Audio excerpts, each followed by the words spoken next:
Por que você não mata o porradão agora, velho? Não vale a pena. Ele tá eficaz, parça. Tá, eficaz sim. Ele tá paradaço, viado. Tá com uma lava inscrita aí, que você tá deixando. Ele não tá eficaz. Tá assim, viado. Mata ele.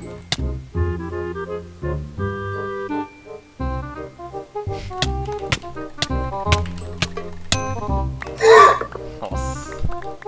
Nossa, viado, você é muito. Poxa, parça. Ficou eficaz, filho. Olha o peitiola de Dima ali. Calma. Deixa eu ver. Ah, ele tá expectando. Eu vou xingar você pra caralho, Ele parça. falou, mano. Bora ver o que ele vai falar. Que desgraça. Fala assim, foi mal, parça. Foi meu irmão que pegou. Desce no buraco, né? Acabou o glide do buraco.